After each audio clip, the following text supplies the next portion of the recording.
पति को अपने ससुराल क्यों नहीं जाना चाहिए। दोस्तों, अक्सर एक शादीशुदा आदमी को उसके ससुराल न जाने की सलाह दी जाती है, लेकिन क्या आप जानते हैं कि ये मनगढ़ंत नहीं है, बल्कि इसका भी एक आधार है जो ये बताता है कि कैसे आपका ये कदम आपको बर्बादी की तरफ ले जा सकता है। चलिए इसे एक छोटी सी कथा के जरिए बताते हैं। एक बहुत बड़े विद्वान थे, पूरे गांव में उनका काफी नाम हुआ करता था, लेकिन उनके पिता कभी भी उनकी तारीफ नहीं करते, बस ये कह के टाल देते कि अभी तो ये बच्चा है, कुछ नहीं जानता।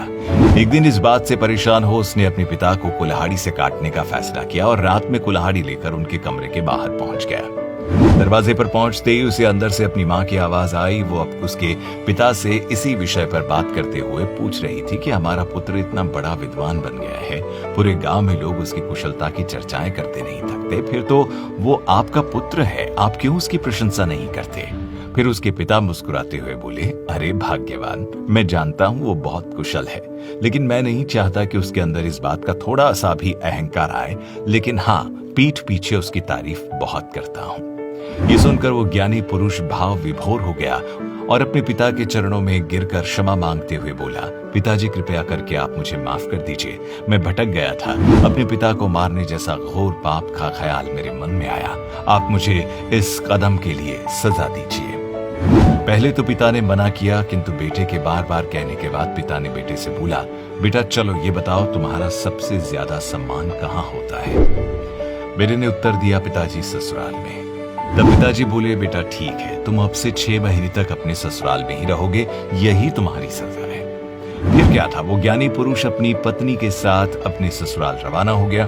ससुराल पहुंचते ही सब उसे वहां देख खुश हो गए कि दामाद जी आए हैं, उनकी खातिरदारी करो। पहले तो वो उस ज्ञानी पुरुष के लिए तरह तरह के पकवान बनाने गए, लेकिन अगला दिन होते ही पकवानों की संख्या में कमी आ गई। धीरे धीरे समय बीतता गया और खाने में बासी रोटियां मिलने लगी।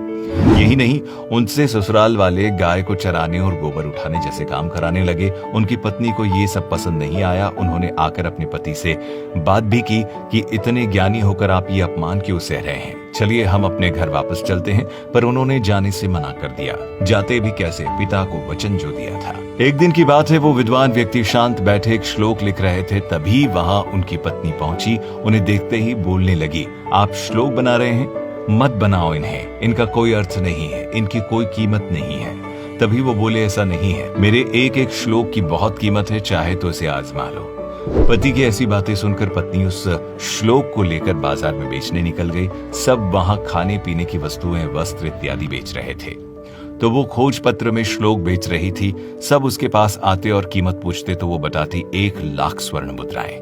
धीरे धीरे बाजार का लगभग सारा सामान बिक गया, लेकिन उसके श्लोक को किसी ने नहीं खरीदा। तभी वहां राजा आया। राजा का ये नियम था कि जो भी सामान बाजार में नहीं बिक रहा होगा वो उसे खरीद लेगा। राजा ने विद्वान पुरुष की पत्नी को बैठे हुए देखा तो उसने पूछा, ये तुम क्या बेच रही हो।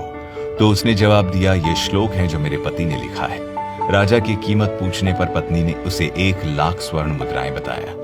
क्योंकि राजा अब वचनबद्ध था तो उसे वो श्लोक की मुंह मांगी कीमत चुकानी ही पड़ी और विद्वान पुरुष की पत्नी इतनी सारी स्वर्ण मुद्राएं लेकर घर पहुंच गई। घर पहुंचते ही जैसे उसके घर वालों ने वो मुद्राएं देखी, सब फिर से पहले की तरह उस विद्वान पुरुष की सेवा सत्कार में लग गए और 6 महीने पूरे होते ही वो विद्वान पुरुष और स्त्री अपने घर वापस लौट गए।